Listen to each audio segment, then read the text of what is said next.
12장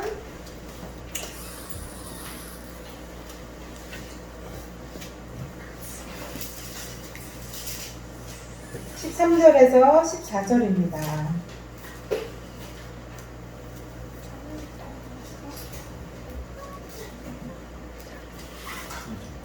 구약 960페이지 전도서 12장 13절에서 14절입니다. 같이 한번 읽어볼까요? 시작! 이래 결국을 다 들었으니 하나님을 경외하고 그의 명령들을 지키지어다. 이것이 모든 사람의 본분이니라. 하나님은 모든 행위와 모든 은밀한 일을 선악간에 심판하시리라. 아멘. 아멘.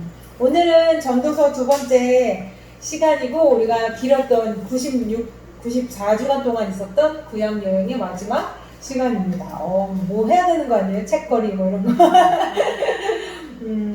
드디어 오늘이 마지막입니다. 오늘의 주제는 우리가 지금 방금 읽었던 너무 유명한 구절이잖아요. 주제가 안 나오긴 나왔네요. 주제 여기 한번 볼까요? 너의 창조주를 기억하라. 최후의 심판을 기억하라. 입니다. 전도서는 솔로몬이 노년에 쓴 한마디로 주제를 얘기하자면 인생 레슨에 관한 책입니다. 인생이란 무엇인가에 대해서 이 인간의 모든 한계와 인간의 운명에 대해서 지혜를 가지고 하나님이 주신 최고의 지혜를 가지고 인생을 쭉 관찰하고 인생에서 누릴 수 있는 모든 것을 다 누려본 이 전도자가 인생이란 무엇인가에 대한 답을 거침없이 인생은 헛되다 이렇게 내려줍니다. 전도서를 통해서요. 사람이 하는 것은 새 일도 없고 오랫동안 기억될 일도 없다. 내가 생각하고 내가 고민하고 내가 하는 일들은 이미 이전 사람들도 다 했던 고민들이고 시도해봤던 바다라는 것입니다. 새로울 것이 없다. 해 아래 새로울 것이 없다라고 얘기합니다. 그리고 아무리 훌륭한 업적을 남겼어도 그것은 오랫동안 기억되지도 않는다 이렇게 얘기를 합니다. 그리고 아무리 노력한다 해도 이미 하나님이 구부려 놓으신 것은 펼 수가 없다. 그리고 아무리 자기가 지혜로 사람들을 가르치려고 해도 사람을 지혜롭게 만들 수도 없다. 이런 얘기들을 합니다.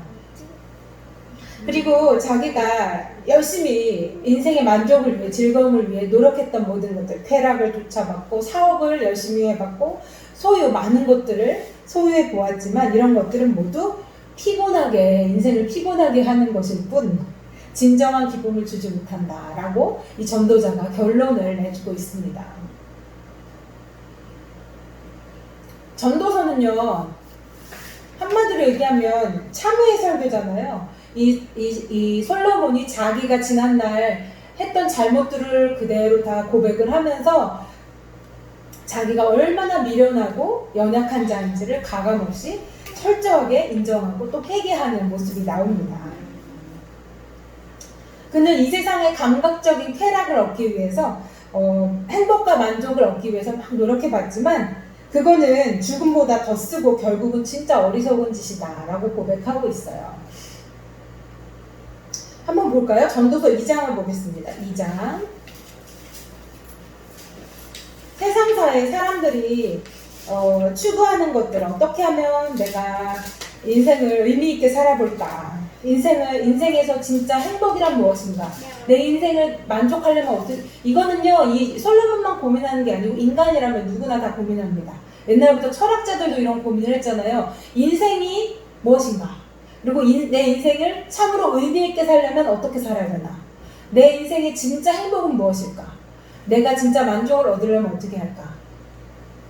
이런 고민들을 하게 됩니다. 인간이라면 내가 왜 태어났으면 무엇을 위해 살아가야 되며 어떤 것이 진정한 선인가 이런 것에 대해서 고민을 하는데요.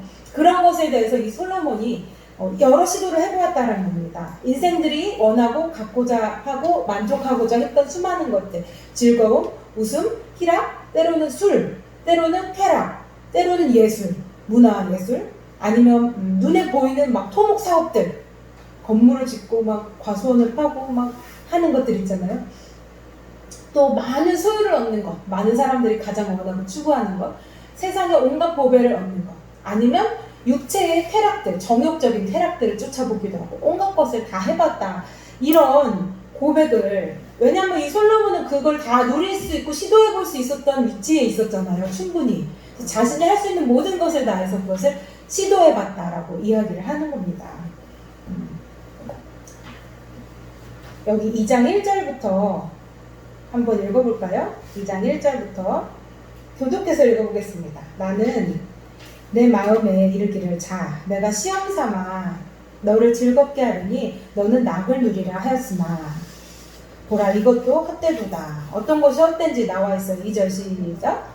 내가 웃음에 관하여 말하기를 이것은 무슨 소원이 있느냐 하였구나. 그렇죠. 내가 내 마음으로 깊이 생각하기를 내가 어떻게 하여야 내 마음을 지혜로 다스리면서 술로 내 육신을 즐겁게 할까? 또 내가 어떻게 하여야 천하의 인생들이 그들의 인생을 살아가는 동안 어떤 것이 선한 일인지, 이게 철학적인, 모든 인간이 고민한 철학적인 문제, 어떤 것이 선한 일인가, 어떤 것이 의미 있는 일인가. 4절 읽어볼까요? 4절 시작.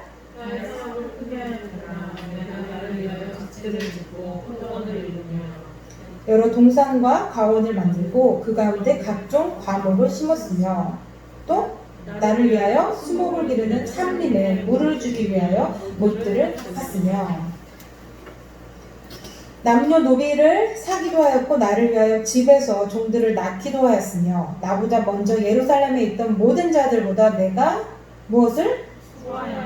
소유를 더 많이 가졌으며 8절 읽어볼까요? 임금과 왕들이 소유한 보배와 여러 지방의 보배를 나를 위하여 쌓고 또 남녀들과 인생들이 기뻐하는 첩첩들을 많이 모으노라.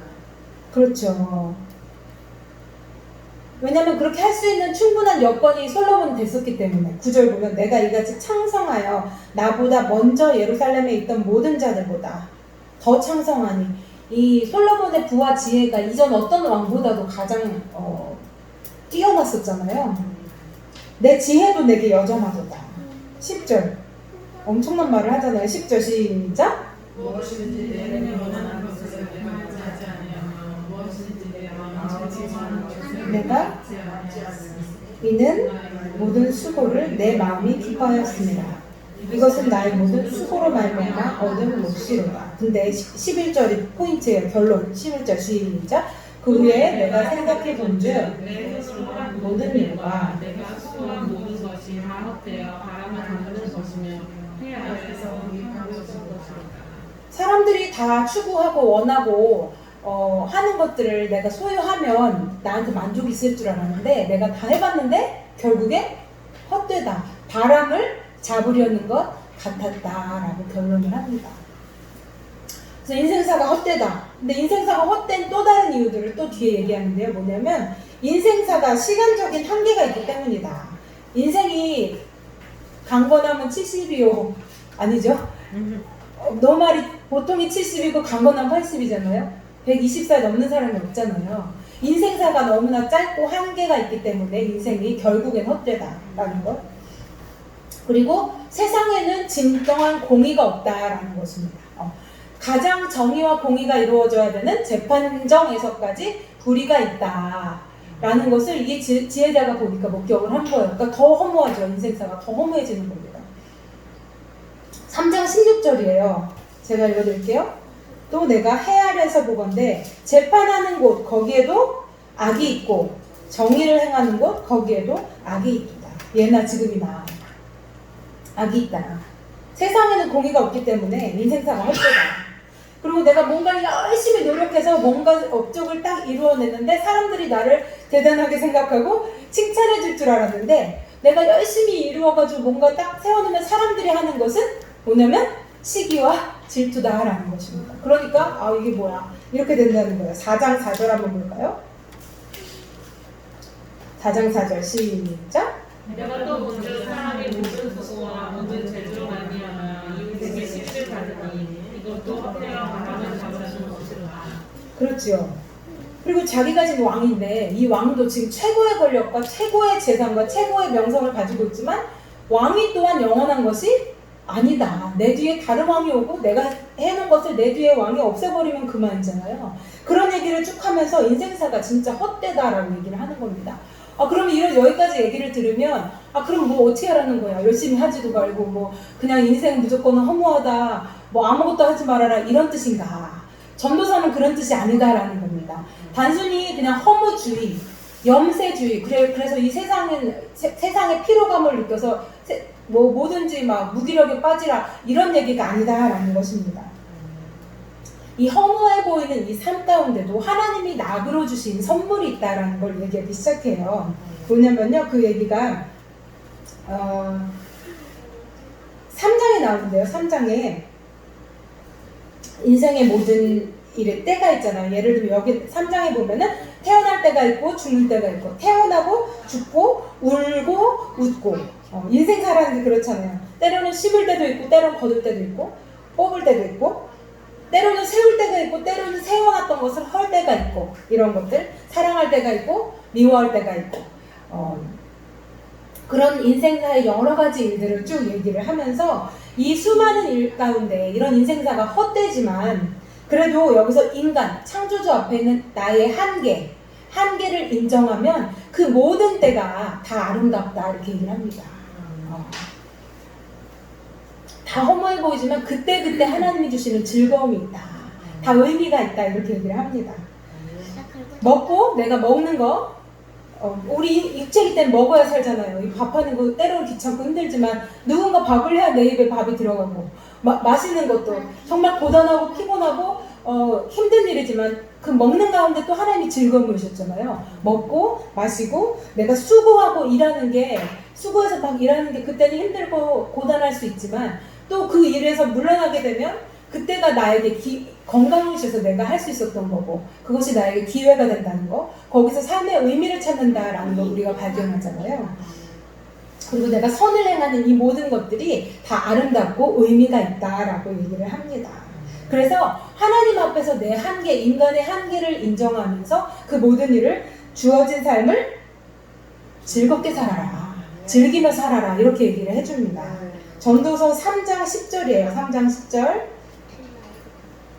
하나님이 인생들에게 노고를 주사 애쓰게 하신 것을 내가 보았노라. 내가 일하고 수고하고 밥해 먹고 이런 것들이 다 노고라고 볼 수 있잖아요. 그 수고라고 볼 수 있잖아요. 근데요, 11절, 하나님이 모든 것을 지으시되 때를 따라 아름답게 하셨다. 그 모든 각각의 일이 다 아름답고 의미가 있다라는 것입니다. 피곤하다고 생각하면 피곤하지만 의미가 있고 아름답다라고 생각하면 나름의 의미가 다 있다 이렇게 얘기를 하는 거예요. 또 사람들에게는 영원을 사모하는 마음을 주셨느니라. 인간이 한계를 갖고 있고 유한적인 존재이기 때문에 영원을 사모하는 마음을 주셨다 얘기를 합니다. 그리고 그러나 하나님이 하시는 일의 시종을 어떻게 사람으로 측량할 수가 없게 하셨다. 이 인간의 한계를 하나님이 정해주셨다라는 것입니다. 그래서 어떻게 해야 되냐? 12절입니다. 시작. 사람들이 사는 동안에 기뻐하며 선을 행하는 것보다 더 나은 것이 없는 줄을 내가 알았고, 사람마다 먹고 마시는 것과 수고함으로 낙을 누리는 그것이 하나님의 무엇이다? 또한 알았도다.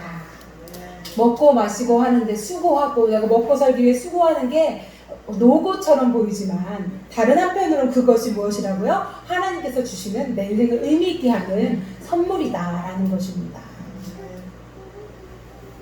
이게 이 지혜자가 내린 인생의 결론이다.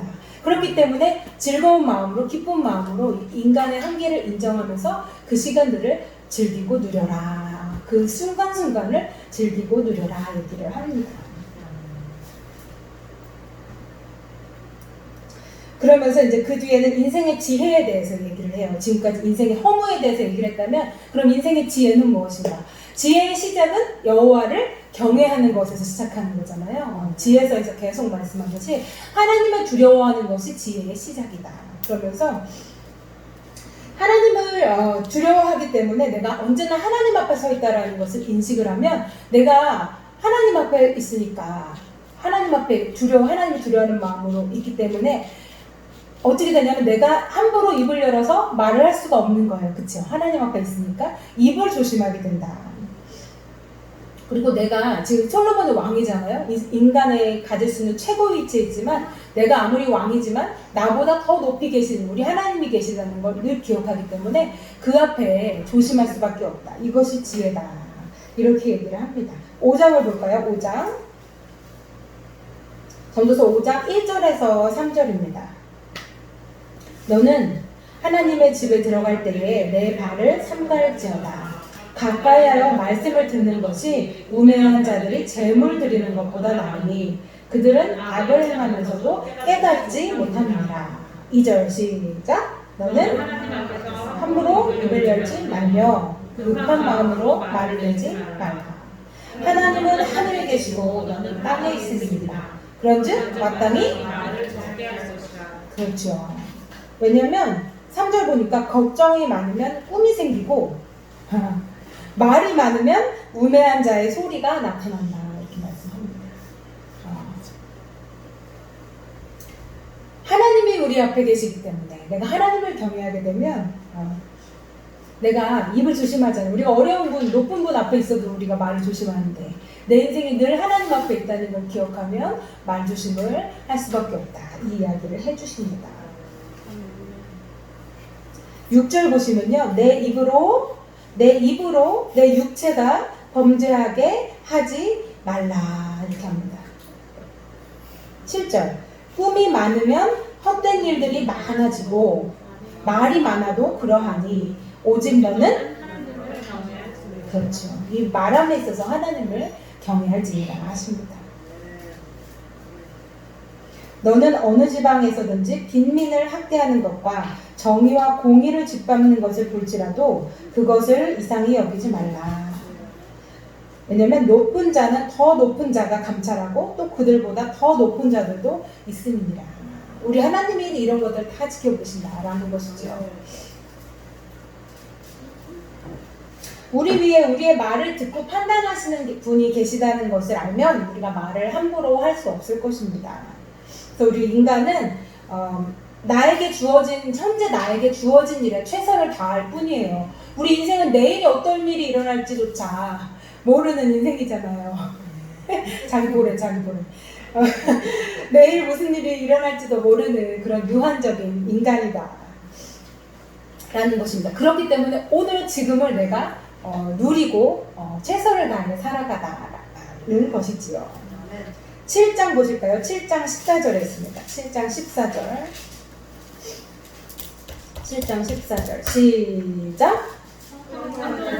기뻐하고 되돌아보아라. 이 두 가지를 하나님이 경외하게 하사 사람이 그의 장래일을 능히 헤아려 알지 못하게 하셨느니라. 그렇기 때문에 내한테 오늘이 형통하다면 막 마음도 기뻐해라. 근데 만약에 어려운 일이 생기면 되돌아보아라. 이것이 지혜다. 이렇게 말을 합니다. 단순한 삶이에요. 어떻게 보면. 그죠?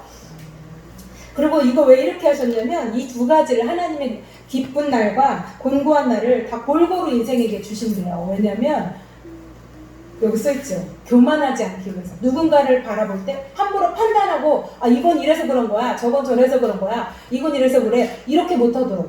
하나님이 하시는 일을 사람이 능히 헤아리지 못하게 하기 위해서 하나님이 이 두 가지를 겸해서 주신다 하십니다. 기가 막히시죠. 우리 하나님. 그래서 하나님이 나에게 주신 그 분복 안에서 하나님께서 나에게 오늘 허락하신 내 인생에 허락하신 것들을 그 안에서 기쁨을 누리고 또 내가 곤고한 일이 생기고 어려운 일이 생길 때에는 내가 혹시 마음먹은 거 생각한 것이 잘못된 것은 없는가 반성해 보는 것이 높으신 하나님을 경외하는 지혜다 이렇게 합니다. 이거 너무 중요하니까 한 번 더 읽어볼까요? 14절 시작. 형통한 날에는 기뻐하고 곤고한 날에는 되돌아보아라. 이 두 가지를 하나님이 경외하게 하사 사람이 그의 장래일을 능히 헤아려 알지 못하게 하셨느니라. 아멘. 아무것도 장담할 수 없는 유한한 인생. 하나님 앞에 유한한 인생이다 라는 것을 말씀합니다. 이것이 우리를 겸손하게 또한 하지요. 이거 계속 또 안 넘겼네요. 이거 많이 열심히 만들고 맨날 안 넘길까요? 자, 이 세상에서 살면서 누리고 싶은 것들을 다 누려볼 수 있었던 이 전도자. 아마 유일무이하지 않았나. 무이하진 않아. 바벨론 제국, 뭐 제국들의 로마 황제들 이런 사람 할 수 있었겠네요. 근데 이 모든 것을 관찰하고, 관찰도 하고, 여러 상황들 관찰도 하고, 본인이 시도해보기도 하고, 이런 시험해보기도 했던 자신의 경험을 기반으로 이제 전도자가 인생의 허무함을 이야기하지 않습니까? 그래서 이 전도서의 목적은 인생이 이렇게 허무하다라는 것을 진짜 뼛속 깊이 각인하게 하는 겁니다. 그래서 결국에는 그 인생의 허무함을 각인시켜서 결국에 허무주의에 빠지라는 것이 아니라 진짜 그런 참된 인생의 의미를 찾기 위해 사람들을 초대하고 있다는 것입니다. 초청하고 있다라는. 그럼 삶의 진짜 의미와 만족은 어디서 찾을 수 있는가? 전도서 11장을 볼까요? 이 허무해 보이는 인생 가운데 인생을 즐겁게 살아가는 법, 오늘 나에게 주신 것들을 기뻐하고 감사해라. 어려운 일이 오면 내 생각과 마음을 점검하고 반성해 보아라. 이것이 전도자가 주는 교훈입니다. 그래서요, 여러분, 청년들에게 이 전도자가 자주 얘기를 하는데요. 우리도 다 청년이잖아요? 그쵸? 마음은 다 청년인데 이 청년들이 고민하는 게 뭡니까? 주로 우리 어른들도 고민하시지만 뭐냐면 가장 고민하는 게 진로잖아요. 진로. 내가 내 인생을 어떤 걸 선택해야 되나. 이제 어르신이 되면 이제 어느 정도 자리가 잡아서 이제 딴 데 가고 싶어도 잘 못 가고 여기가 내 인생인가 뭐 이렇게 하지만 이제 청년들은 기회가 많으니까 더 고민하지 않습니까? 거기에 대해서 막 우리 또 크리스찬들은 어떻게 해요? 하나님, 내가 이 직장 가는 게 하나님 뜻입니까? 이 직장을 가는 게 하나님 뜻입니까? 아니면 1년을 워킹 홀리데이를 외국에 잠깐 갔다 오는 게 좋겠습니까? 뭐 어느 연수를 갈까요? 뭐 봉사를 갈까요? 이게 고민이 엄청 많아서 그걸 갖고 많이 기도를 하잖아요. 거기에 대해서 우리 하나님이 주시는 말씀은 어떻게 하냐면 네 하고 싶은 대로 해라. 네가 좋아하는 거 해라. 네 마음이 끌리는 거 해라. 이것저것 해봐라. 너 젊으니까 해봐라 이러십니다. 근데 한 가지만 기억해. 뭐냐면 너의 창조자를 기억해라. 하나님을 경외하면서 하나님 앞에서라면 뭐든지 해봐라. 우리 내 자식한테도 그렇잖아요. 내가 길을 딱 정해놓고 너 여기만 가야 돼. 이러지 않지 않습니까? 근데 사랑하는 자녀가 하고 싶어 하면 해보게 해주잖아요. 그래, 내가 지원해줄게. 한번 해봐. 우리 하나님은 우리 더 사랑하시기 때문에 그렇게 하신다는 겁니다. 너무 좋죠? 11장 9절이에요. 9절. 청년이여, 내 어린 때를 즐거워해라. 그죠? 내 청년의 날들을 마음에 기뻐하여 마음에 원하는 길들과 내 눈이 보는 대로 한번 해봐라. 근데 그러나 뭐를 기억하라. 시작. 하나님이 이 모든 일로 말미암아 너를 심판하실 줄 알라. 그렇죠. 하나님은 결국에 우리 모든 일들을 심판하시기 때문에 그 심판자인 하나님 앞에서 심판 앞에 떳떳할 수만 있다면 네 젊은 때가 여러분 진짜 아름답지 않습니까? 저도 이제 죄송해요. 마흔이 넘어가니까 그 찬양팀들과 20대 초반 애들이 나와서 막 찬양 부르는데 그냥 서서 찬양만 불러도 너무 예쁜 거예요. 그냥 그 젊음이 너무 예쁘잖아요. 그 막 노래 부르고 좋다고 춤추고 막 이런 모습들이 그냥 너무 사랑스럽고 예쁘더라고요. 걔네들이 이제 그 젊음이 가지고 있는 그 에너지들, 그런 것들이 너무 귀하고 예뻐 보이더라고요. 그래서 우리 하나님도 네가 원하고 네가 좋아하는 것들을 해봐라. 그렇지만 하나님의 심판 앞에서만 떳떳할 수 있다면 마음껏 시도해봐라. 이렇게 말씀하시는 좋으신 아버지이십니다.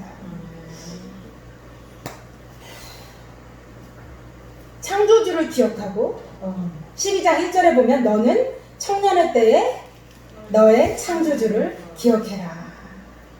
창조주를 마음에 품고 있다면 너의 젊을 때를 여기 보면 즐거워하고 청년의 날을 마음에 기뻐해라. 주신 것은 내 젊음에 대해서 감사하고 건강에 대해 감사하고 즐거워해라. 오늘 내게 주신 삶을 감사하고 즐거워해라. 이것이 전도서의 가르침입니다. 주신 분복, 오늘 나에게 주신 것들을 마음껏 누리면서 얼마든지 기쁘게 살아가라 라는 것입니다. 단 어떻게 해야 된다고요? 하나님을 경외하면서 하나님의 심판을 염두에 두고 그렇게 살아가라 라는 것입니다.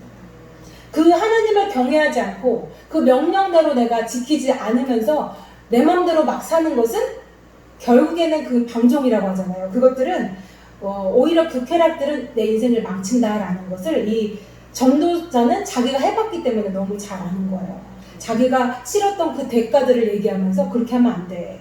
하나님을 경외하면서 즐거워해라. 이렇게 이야기를 합니다. 하나님을 경외하는 것을 목적으로 삼아. 여기 목적이 중요해요. 목적 동그라미 쳐야 돼요. 목적이 뭐라고요? 하나님을 경외하는 것이 목적이에요. 거기 중심을 딱 잡고 흔들리면 안 된다라는 것입니다. 그분이 맡겨주신 나에게 오늘 맡겨주신 일과 사역을 신바람 나게 감당하는 가운데 나의 인생의 이 헛된 인생, 허무한 보이는 이 인생에서 기쁨과 보람을 찾아라 이렇게 말씀을 하십니다. 그러면서 결론을 유명한 12장 13절 14절로 내리고 있잖아요. 다시 한번 읽어볼까요? 13절 시작.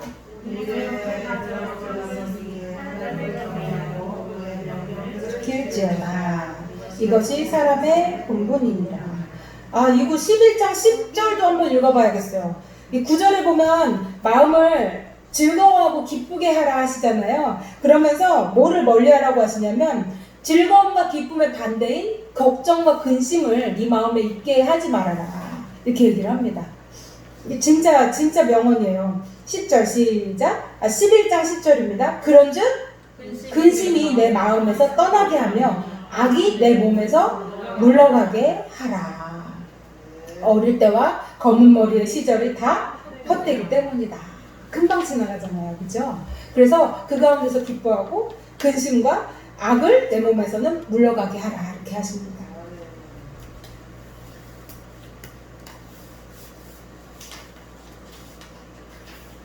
(14절) 볼까요? 14절. 하나님은 모든 행위와 모든 은밀한 일을 선악간에 심판하시리라. 아멘. 하나님을 사랑하고 하나님을 경외하고자 하는 마음이 막 너무 크면요, 내가 이렇게 한 걸음 한 걸음 내딛는 것이 조심스럽고 부담스러울 때가 있어요. 내가 이렇게 하는 것이, 이거를 선택하는 게 하나님 기뻐하시지 않으면 어떡하지? 내가 이렇게 하는 게 하나님 뜻이 아니면 어떡하지? 이런 걱정들 있잖아요. 근데 하나님 뭐라고 하시냐면 걱정하지 마. 네가 선택하고 네가 좋아서 선택하면 내가 밀어줄게. 이렇게 하시는 분이시라는 겁니다. 그 조유진 선교사님이라는 그 찬양이 갑자기 생각나네요.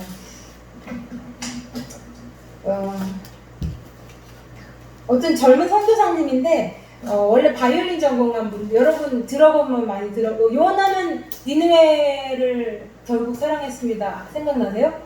지난주에 영어 노래 했던 것도 그분 노래인데, 그분이 바이올린 전공하신 분인데, 이분이 이제 막 엄청 좋은 데서 유학을 하고서는 하다가 하나님 만나가지고, 원래 하나님을 잘 믿긴 했지만 선교사로 가고 싶은 거예요. 근데 이제 선교사로 자원하려고 했는데, 하나님, 제가 어느 나라로 가야 될까요?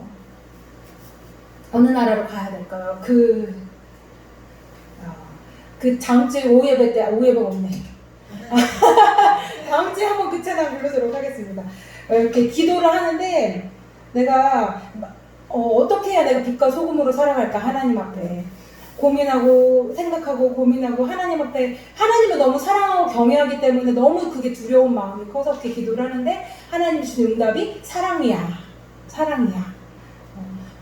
이렇게 응답을 주셨다는 거예요. 이거 잘못 들으면 이게 무슨 뜻이야? 그렇게 하는데, 나는 너를 사랑한다. 너무 이렇게 두렵게 벌벌 떨지만, 네 말 한마디 실수할까봐 벌벌 떨지 말고, 네 선택이 틀렸을까봐 너무 벌벌 떨 필요 없어. 내가 널 사랑하기 때문에 부모가 자녀를 사랑해서 네가 선택하면 내가 도와줄게. 이런 마음이 나에게 있기 때문에 네가 자유롭게 선택해라. 자유롭게 선택하고 자유롭게 하고 싶은 대로 해라. 내가 도와줄게. 이런 마음을 주셔서 성교지 선택을, 누구에겐가는 성교지가 정해져 있는 사람도 있겠지요. 근데 누군가에게는 다 적용되는 건 아니겠지만, 이분에게는 하나님이 내가 너 사랑하니까 네가 마음대로 선택해봐라. 이렇게 하셨다는 간증을 듣고, 저도 약간 쫄보여가지고 그런 고민이 많았거든요. 근데 그런 고민에서 많이 자유로워졌습니다. 저 자신도요. 그래서 이 전도서가 참 그런 의미에서 보면 참 좋으신 하나님의 지혜가 담겨있는 책이다 라는 걸 볼 수가 있었습니다. 장장 96주간의 긴 여행을 여러분 달리시느라 많이 쓰셨습니다. 다음 주부터 드디어 이제 신약에 들어갑니다. 예수님 얘기 너무나 하고 싶었던 우리 예수님 얘기, 우리의 영웅 예수님 얘기가 다음 주부터 펼쳐지겠습니다. 기대하시라. 이거 알아서 띄워줬어요. 내가 안 남겼더니 참된 만족은 하나님을 경외함 안에 있다라는 것입니다. 자, 다 같이 주여 한번 부르시고 오늘 말씀을 통해 주님께서 우리 각 사람에게 주신 감동자요. 기도하시고 자 이렇게 기도하시고 돌아가도록 하겠습니다.